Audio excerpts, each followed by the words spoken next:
बिस्मिल्लाहिर्रहमानिर्रहीम।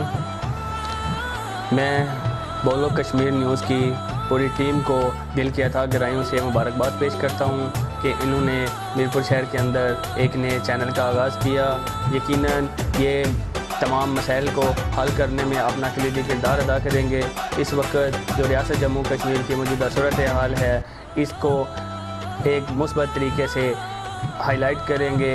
यकीनन कश्मीरियों की आवाज़ इस चैनल के ज़रिए दुनिया तक पहुंचाएंगे और मैं इनकी पूरी टीम को मुबारकबाद पेश करता हूं, क्योंकि अब कश्मीर खुलकर बोलेगा।